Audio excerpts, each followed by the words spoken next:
स्वारगेट बस स्थानकातील अत्याचार प्रकरण आणि या प्रकरणी आता ॲडव्होकेट असीम सरोदे यांच्याकडून जिल्हाधिकाऱ्यांकडे अर्ज दाखल झालाय। असीम सरोदे यांच्या अर्जावर आज सुनावणी होणार आहे।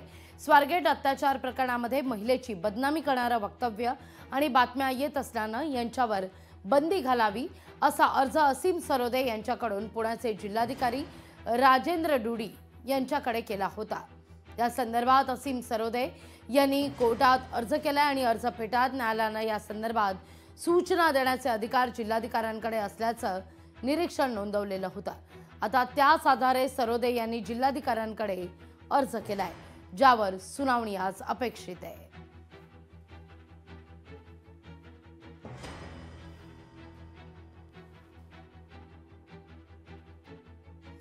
ॲडव्होकेट असीम सरोदे यांच्याकडून जिल्हाधिकाऱ्यांकडे अर्ज करण्यात आलेला आहे।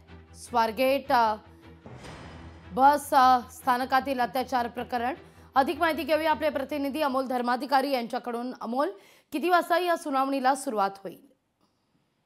साधारण दुपारी या सुनावणीला सुरुवात होईल। पण पुण्यामध्ये जे स्वारगेट अत्याचार प्रकरण घडलेलं होतं, ज्यामध्ये पीडित तरुणीची सुद्धा काही प्रमाणामध्ये बदनामी करण्याचे प्रकार सुरू होते आणि त्यामुळे ही बदनामी थांबावी किंवा चुकीची माहिती जी समोर येते ती थांबवावी यासाठी ही याचिका असीम सरोदे यांनी पुणे न्यायालयामध्ये दाखल केलेली होती। पण न्यायालयाने तो अर्ज त्यांचा फेटाळला आहे आणि त्यांना जिल्हाधिकारी कार्यालयामध्ये अर्ज करा असं सांगितलेलं आहे आणि जिल्हाधिकारी कार्यालयासमोर याची सुनावणी होऊ शकते। त्यानंतर काल असीम सरोदे यांच्याकडनं हा अर्ज आहे तो जिल्हाधिकारी कार्यालयामध्ये करण्यात आलेला आहे, ज्याच्यावर आज दुपारी सुनावणी होणं अपेक्षित आहे।